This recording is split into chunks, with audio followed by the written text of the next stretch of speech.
صحابی رسول حضرت زید بن حارثہ رضی اللہ تعالی عنہ ایک بار سفر کے لیے طائف میں، طائف شہر کا نام ہے جو مکہ کے قریب ہے، آپ نے ایک خچر کرائے پر لیا۔ خچر والا ڈاکو تھا، وہ آپ کو سوار کر کے لے کر چلا۔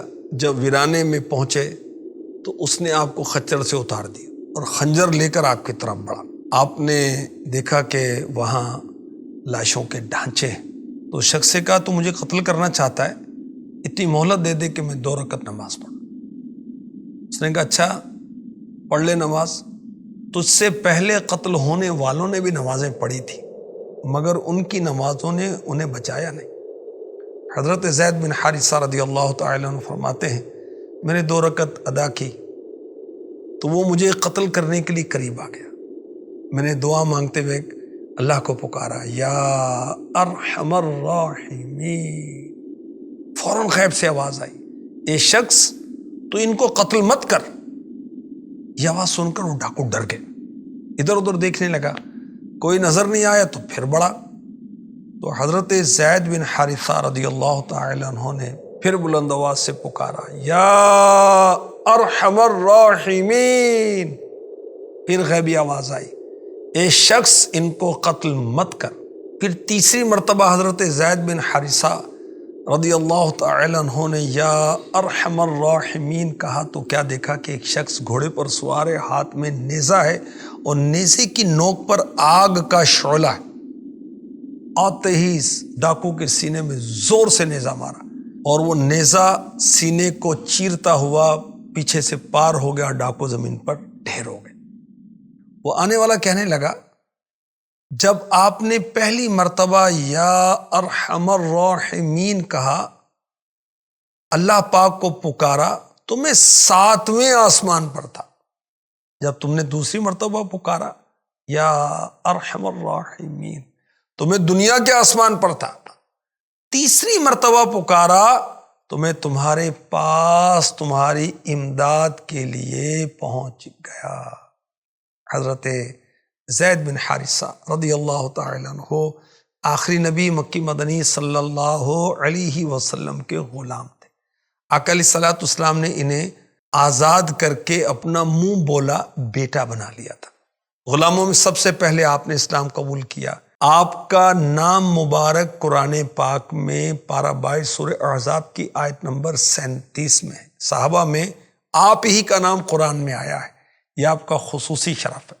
پیارے آقا علیہ الصلوۃ والسلام نے حضرت ام ایمن رضی اللہ تعالی عنہا جو پیارے آقا علیہ الصلوۃ والسلام کے والد کی کنیز تھیں، ان سے ان کا نکاح فرمایا۔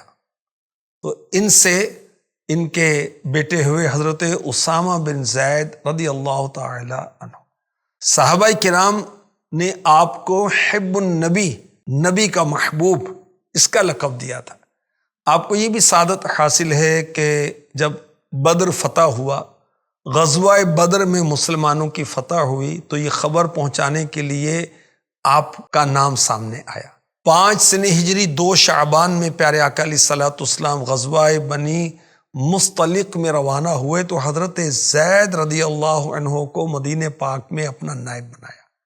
7 مرتبہ یا 9 مرتبہ اللہ کے حبیب علیہ الصلوۃ والسلام نے حضرت زید بن حارثہ رضی اللہ تعالی عنہ کو اسلامی لشکر کا امیر بنایا، اور ہر مرتبہ آپ نے کامیابی کا جھنڈا لہرایا۔ حضرت زید بن حارثہ رضی اللہ تعالی عنہ پہلے ام المؤمنین حضرت خدیجہ الکبریٰ رضی اللہ تعالی عنہ کے غلام تھے۔ ام المؤمنین نے بطور تحفہ پیارے آقا علیہ الصلوۃ والسلام کو پیش کر دیا۔ حضرت زید بن حارثہ کے والد اور چچا انہیں ڈھونڈتے ہوئے مکے میں پہنچ گئے اور آقا علیہ الصلوۃ والسلام کی غلامی سے چھڑانے کے لیے بارگاہ رسالت میں حاضر ہو کر عرض کی، اے ہاشم کی اولاد، اپنی قوم کے سردار، تم لوگ حرم کے رہنے والے ہو، اللہ پاک کے گھر کے پڑوسی ہو، تم خود قیدیوں کو رہا کرتے ہو، بھوکوں کو کھانا کھلاتے ہو، ہم اپنے بیٹے کو لینے آئے، ہم پر احسان کرو، کرم کرو، فدیہ قبول کرو، ہمارے بچے کو رہا کرو۔ پیارے آقا علیہ الصلوۃ والسلام نے فرمایا، زید سے پوچھ لو، اگر وہ تمہارے ساتھ جانا چاہے تو بغیر فدیے کے، بغیر رقم کے ہی تمہاری نظر ہے۔ نہ جانا چاہے تو میں جبر نہیں کر سکتا۔ پھر پیارے آقا علیہ الصلوۃ والسلام نے حضرت زید کو بلایا اور فرمایا تم پہچان تو یہ کون ہے؟ عرض کی جی ہاں پہچان تو یہ میرے والد ہیں، یہ میرے چچا ہیں۔ فرمایا مجھے بھی تم جانتے ہو، اب تمہیں اختیار ہے میرے پاس رہو یا والد اور چچا کے ساتھ چلے جاؤ۔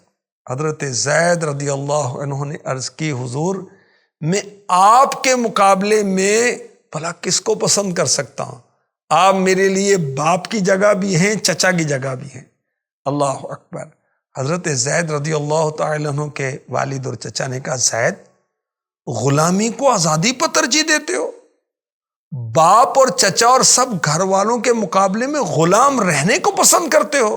حضرت زید رضی اللہ تعالی عنہ نے کہا ہاں میں نے ان میں ایسی بات دیکھی ہے جن کے مقابلے میں کسی چیز کو بھی میں پسند نہیں کر سکتا۔ پیارے آقا صلی اللہ علیہ وآلہ وسلم نے حضرت زید رضی اللہ عنہ کا یہ جواب سنا تو ان کو پیار سے گود میں لے لیا، فرمایا میں نے اس کو اپنا بیٹا بنا لیا۔